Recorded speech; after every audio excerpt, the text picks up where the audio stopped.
as the top melodic note of each 4. And if I do with the upbeat without pedal, with the anticipation, and the downbeat less loud than with the top, whichever way you do taha or taha, you conclude from the last note to the next downbeat the melodic note, and then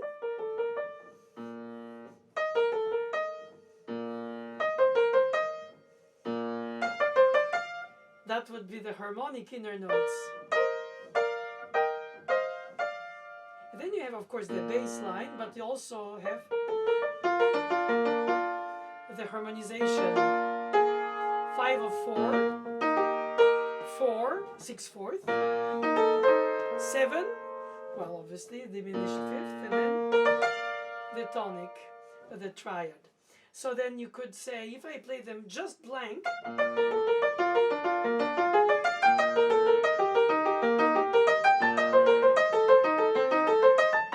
they create their effect by themselves. Or if I want to bring them out, I have to do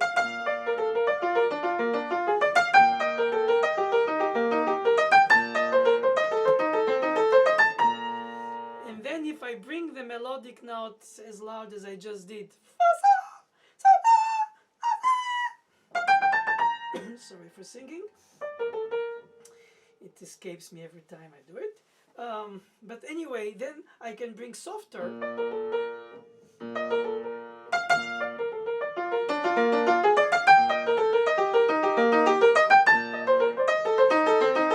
And this crescendo into the middle beat, the third beat of 4 of the left hand picking up the arpeggiation of the broken arpeggios.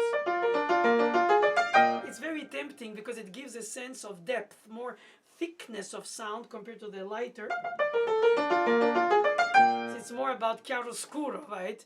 More about thick and thin rather than loud and soft. But on the piano it becomes always loud and soft, so perhaps less.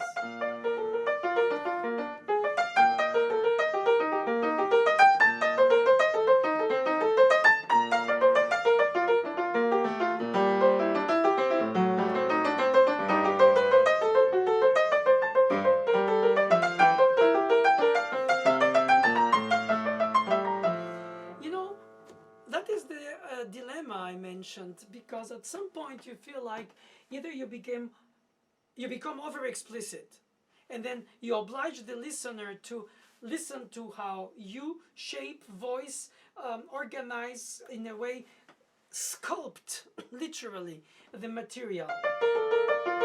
Obviously the A is a neighboring tone and is a slow motion, mordant if it were a mordant meaning a decoration, or therefore an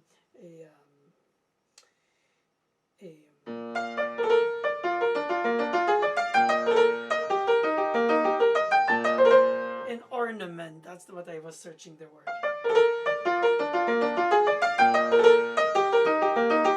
But he embeds it in equal 16th notes, so it's not a low case mordant. It's he doesn't put it in the top either. And then you have this repeated B flat, which on the modern piano could have been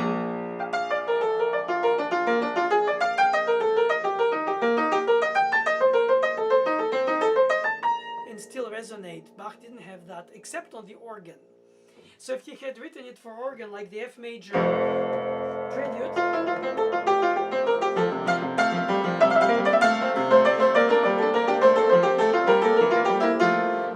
that is unpianistic, to say the least.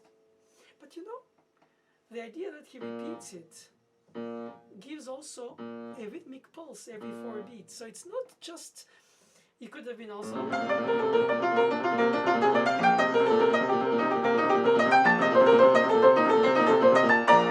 Okay, that's the artificial way to sustain its sound by the trill. Or it could have been also another pattern.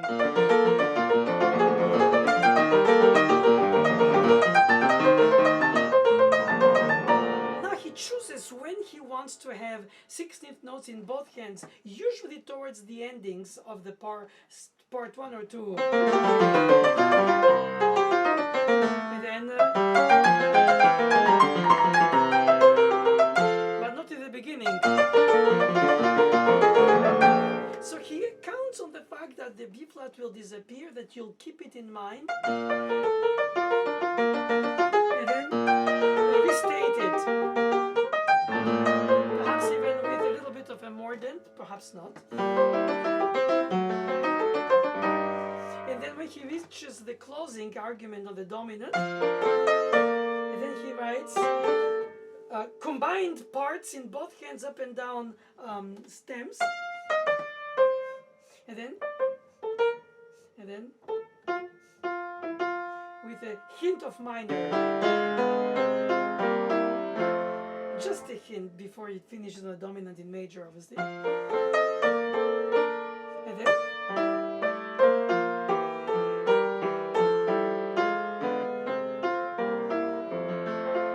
something that is very curious, because there you have a composer of polyphony, if any, always and consistently layered hearing, and he writes in one hand.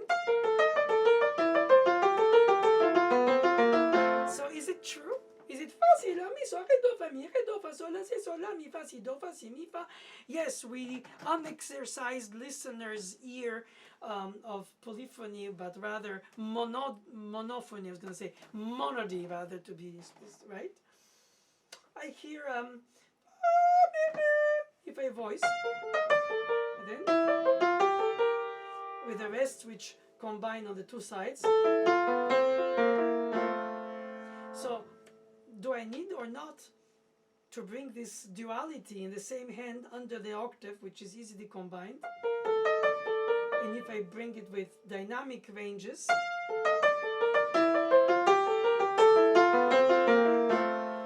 is that pushing it too much? Is it too involved? Because if you're not, you'll play. And you can say, yes, it will appear evident when they'll read the score, but if they listen to it, it sounds like for the left hand.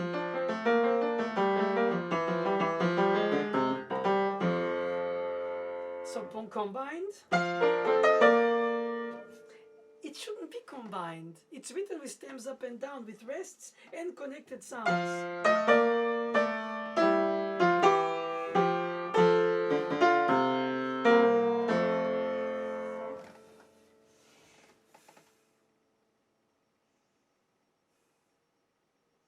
I'm aware, and you too, that there is no right or wrong to it.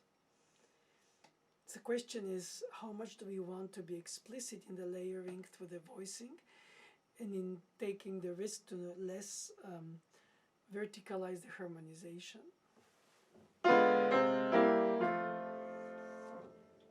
Which is, in a way, suggested in the combination of the parts.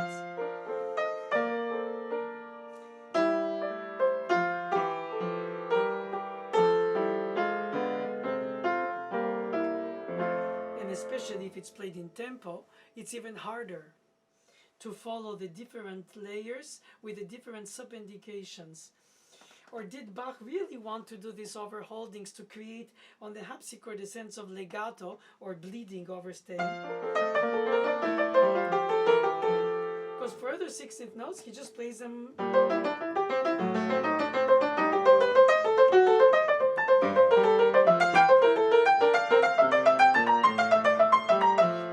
He can recite them taka taka taka taka taka taka ta, and say, oh, but in case this diminished fifth,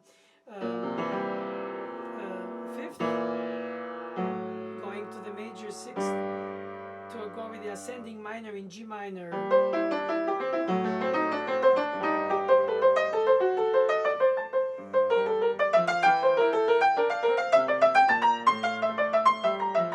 It's constantly beautifully, intelligently, in fact, peopled by harmonizations within the melodization. It seems like it's equal, both, all the time. It's like shines, like a prism. Everywhere you look at it, you get a different aspect of the lighting. And if you're too pedantic, then perhaps you just lock it too much.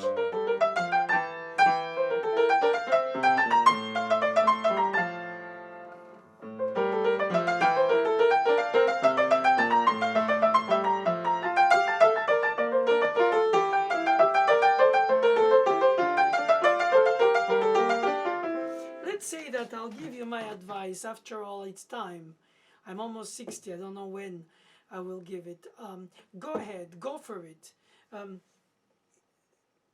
Customize through voicing, articulations, dynamics, always the separations between the parts of the same line that have melodic, harmonic, or supportive aspect, or then when they're written literally with stems up and down, bring them out, contrast them, whichever way you think you can or you wish, you try. Don't let them blend. Don't do too much rubato, and see how that holds during a certain time that you have companionship with a piece like this. Teaching, playing, performing, recording, writing articles, whichever, but companionship. And then you might decide that you are going in the wrong direction when you were younger, thinking that this tempo brings this articulation, it brings this fingering to express this voicing that leads to this direction of the line with a little bit of pedal or too much to suggest the harmonization, which is embedded but not meant to be suspended. I mean, we deal here with innuendos over innuendos into innuendos. So if we play for people who know the score, it's different because they know anyway all the texture, and then they can, well, what's this? They could then be more critical by your choices because they know the texture and they know the text. So they know that you've taken some choices to illuminate this or put in the shadow the other, and they disagree with you because they think that you take too much decisions instead of letting the listener combine it in their capacity of hearing. Being directive. But if you play it for people who don't know the piece, you might enlighten them besides their own knowledge of it. And I find that eliminating. Well, you shouldn't play anything you don't feel or hear during the moment when you present it, regardless if you will disagree with it later or you disagree with it now, the way you're taught, the way you're told, the way you hear it by others, or perhaps just don't play it at all. And if you play it, don't play it like me. But I'm not here to impose my truth over everybody else's, let's say, misunderstanding of it. I don't have that pretension. I still think that there is some quality in an interpretation that should be the search for credibility, for it's not honesty or perhaps a certain sense of responsibility in the way you arrange, display the elements. And you cannot, shouldn't shy from doing it. I mean, go for it. Really. If it drives you, if it excites you, like obviously it excites me, don't self-censor yourself.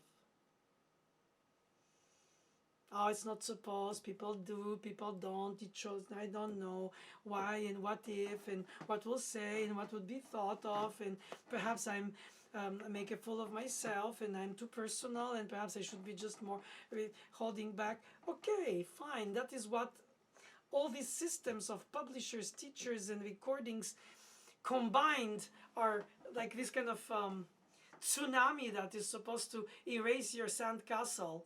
But even if your sandcastle is obviously, by essence, a sandcastle is not but temporary, it could be that you change your mind about the way you think you would like it to be heard or played. But the integrity is always part of your enthusiasm. If you're enthused in your drive, the integrity of your organization of the display of the tempo, articulation, direction of the line, the fingerings, the pedal.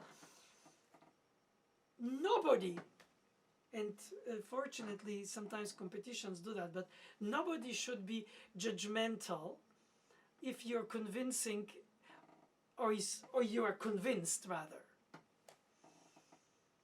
and you shine that conviction while you play, because you receive the jubilation of the score and you translate it through your fingers, and that's all to it.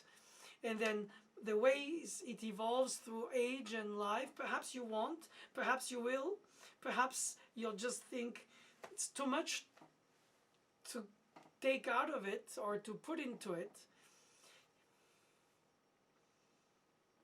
Aesthetic beauty evolves also in fashions, you know. Obviously, we like it more ornamented, less decorated. We like it more blank or more involved, more subjective. And I think subjective is not per se pejoratively a bad thing. It's a philosophic fact. We have to believe in what we do with the earnestness of our integrity of musicianships, serving the piece beyond serving ourselves. And regardless how people think of us, they'll say, oh, you're arrogant to add this voicing to this because it's not meant in the score, it's not said, it's not hinted, and we don't know if it was intended. Perhaps we'll never know if the notation corresponds to the intent and if the performance of the time was based on what they were doing in the time. Today we're away from all these time capsules, but we're trying to revisit it through the notes themselves, even if the instrument doesn't correspond. The ears, the hearing, the sensual combination of the sounds. I believe very much that Bach not only worked, well, of course, as an architect and as a... he had a vision of this flow of notes, of this flow of voices that blossom, like it's unbelievably beautiful and exalting energy and positivity and harmony and good behaving in society for all these voices. It's just some kind of divine harmony rooted in the ground and elevated spiritually towards something that brings us closer to our soulful us compared to our earthy, bodily us. And I think that Bach's music is such amazing hyphen between the ground and the heavens that we feel connected in that hyphen that connects the two. Perhaps we piggyback on it, perhaps we drop out of it, perhaps we feel like at some point we are on top of it. Humility or not in the eye of the beholder, but I think enthused, driven, and convinced, and open-minded, and caring, and respectful, and not imposing, but suggesting your feeling, your hearing, your thinking, not only the one or the combination of all these. It's not only cerebral and only goody. It's all about the jubilant journey serving Bach